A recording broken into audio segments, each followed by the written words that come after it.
All right, hi there. So today I'm here to talk about some matcha. This is organic matcha that is ceremonial grade matcha.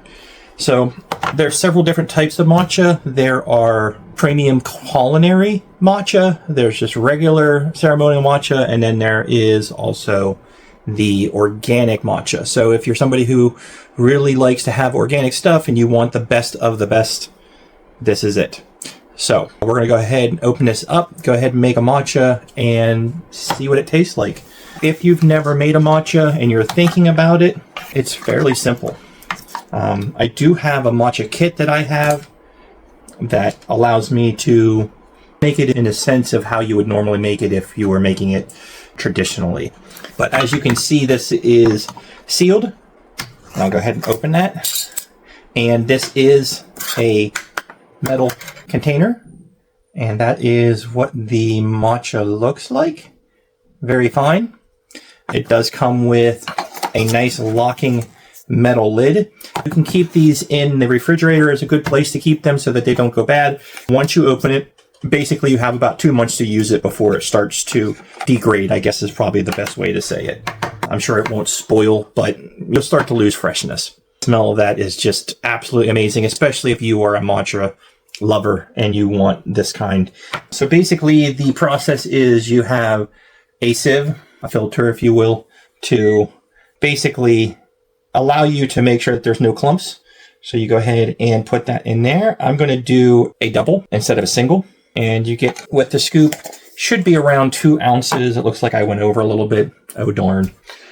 But basically what you do is you now take this and you just go ahead and tap it to get the matcha out.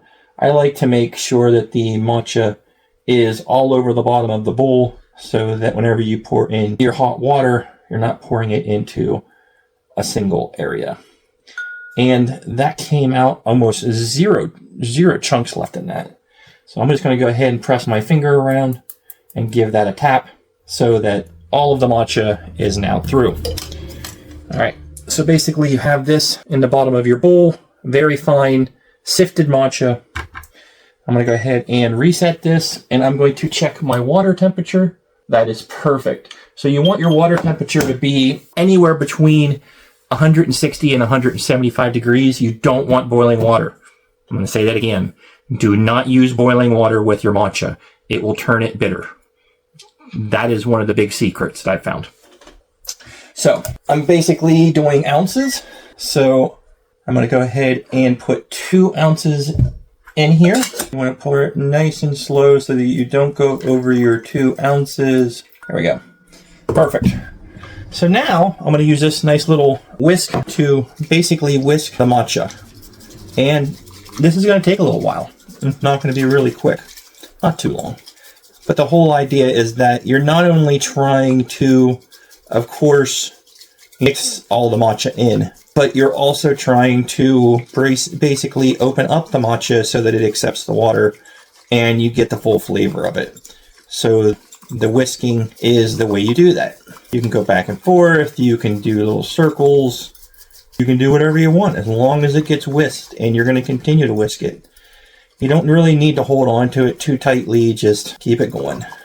And I like to just scoop the bottom of it every once in a while to make sure that I'm getting all the stuff, all of the matcha mixed in.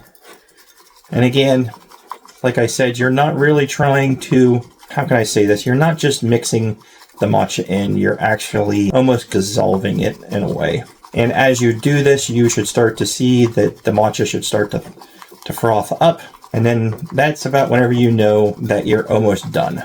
It's always better to go a little bit longer than a little bit shorter. And once you do this for a while, do this a couple of times, you'll get a feel for it. Just going to turn it a little bit, make sure that I get different paths going.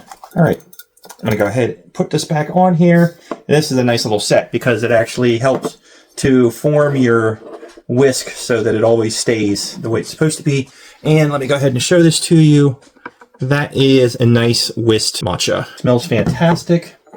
So I'm just going to go ahead and pour this into my bowl. Nice and silky smooth, no chunks, lots of foam. And traditionally this is drank just like this. No additives or anything like that. I personally like a little bit of oat milk and sugar, but if you're doing it in the traditional sense, you will not add that. So here's what it looks like. I'll go ahead and bring it down for you. And you can see how foamy and thick that is. It's absolutely amazing that that is just green tea and water. All right, so let's go ahead and take a sip. I love that smell. It's not bitter. It's not too overpowering. It's just a good tasting, even without any sugar or anything in it. That's a really good tasting matcha. So if you're looking for a nice organic ceremonial matcha, go ahead and check these guys out. Don't think you'll be disappointed.